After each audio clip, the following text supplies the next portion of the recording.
Siz bizim uşaq qəlbimizin İslamın qəhrəmanısınız. Çok sağ ol.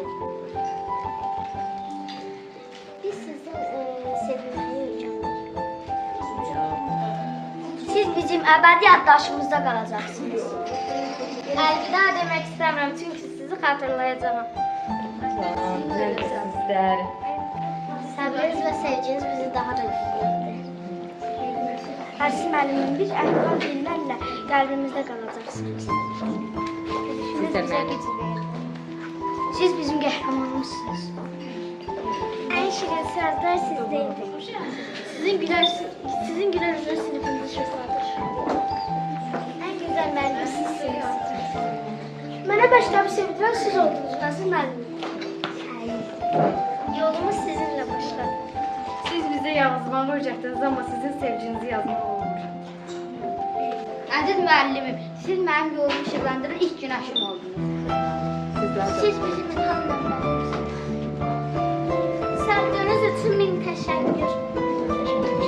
Siz bizim yolumuzu böyle de başlayırsınız. Gəldiniz qədər gözəlsiniz. Sizin dedikləriniz yalnız dəftərdə deyil, bizim ürəyimizdə. Bizə sevgi və bilik öyrətdiyiniz üçün çox təşəkkür edirəm.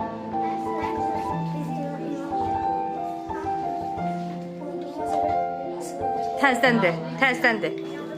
Cümləni tam tap.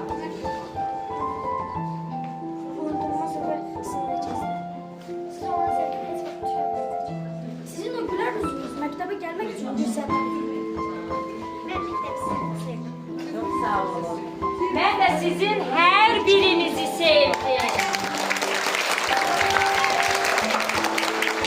Sizler Ulu Müəllimin əsərlərinin qəhrəmanlarısınız. Çok sağ olun gözəl bəyəm.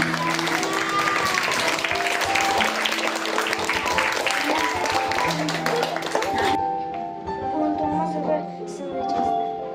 Siz olan sevdiniz və tutuşuyorsunuz. Sizin o gülər üzünüz məktəbə gəlmək üçün bir səbəb. Mən məktəbi sizi sevdim. Çok sağ olun. Ben de sizin her birinizi